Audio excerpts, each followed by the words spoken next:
जय दुर्गा मित्रमंडळ दाभाडीतर्फे नवरात्रोत्सव निमित्त विविध कार्यक्रम आयोजित करण्यात आले होते। यामध्ये जय दुर्गा मित्रमंडळाचे पदाधिकारी, सदस्य व गावातील महिला भगिनी यांनी सहभाग नोंदवून कार्यक्रमाची शोभा वाढविली।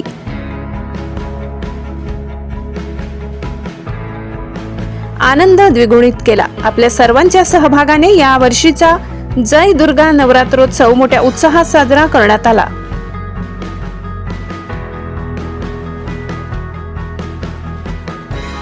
मोलाचे सहकार्य राजकीय, सामाजिक, पोलीस प्रशासक, वैद्यकीय, शैक्षणिक सर्व मान्यवरांचे मोलाचे सहकार्य लाभले। जय दुर्गा मित्रमंडळ दाभाडी सर्व मान्यवरांचे मनापासून आभारी। वृत्त संकलन विभाग, गर्जना न्यूज दाभाडी।